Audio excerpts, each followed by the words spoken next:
पश्चिम बंगाल में बीजेपी की सरकार बनते ही ओबीसी समाज को बड़ी चोट। 17% आरक्षण घटाकर सिर्फ 7% कर दिया गया। ये कहना है समाजवादी पार्टी के राष्ट्रीय अध्यक्ष अखिलेश यादव का।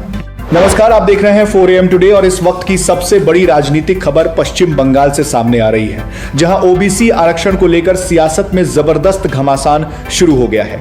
दरअसल पश्चिम बंगाल सरकार ने ओबीसी आरक्षण व्यवस्था में बड़ा बदलाव किया है। पहले राज्य में ओबीसी ए और ओबीसी बी दो कैटेगरी के तहत कुल 17% आरक्षण दिया जा रहा था। ओबीसी ए को 10% और ओबीसी बी को 7% आरक्षण मिलता था, लेकिन अब नई व्यवस्था के तहत कुल आरक्षण घटाकर सिर्फ 7% कर दिया गया है। सरकार का कहना है कि यह फैसला कलकत्ता हाईकोर्ट के 2024 के आदेश के आधार पर लिया गया है। कोर्ट ने 2010 से 2012 के बीच ओबीसी सूची में 77 अतिरिक्त जातियों को जोड़ने की प्रक्रिया को अवैध और असंवैधानिक बताया था। इसके बाद नई सूची तैयार की गई, जिसमें अब सिर्फ 66 जातियां ही ओबीसी आरक्षण के दायरे में रहेंगी। साथ ही ममता बनर्जी सरकार के समय लागू ओबीसी ए और ओबीसी बी की व्यवस्था भी खत्म कर दी गई है।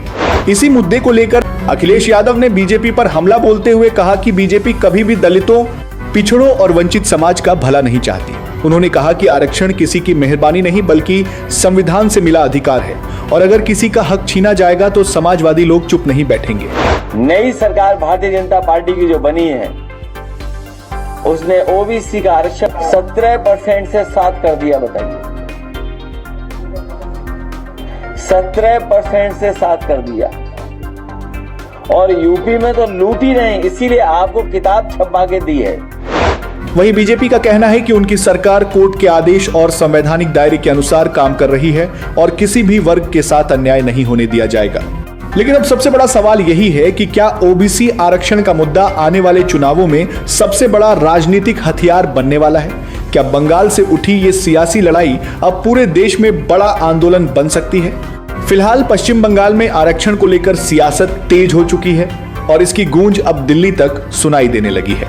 अगर आपको हमारी ये खबर पसंद आई हो तो वीडियो को लाइक करें, ज्यादा से ज्यादा शेयर करें और ऐसे ही दमदार राजनीतिक अपडेट्स के लिए चैनल को सब्सक्राइब करना बिल्कुल मत भूलिए।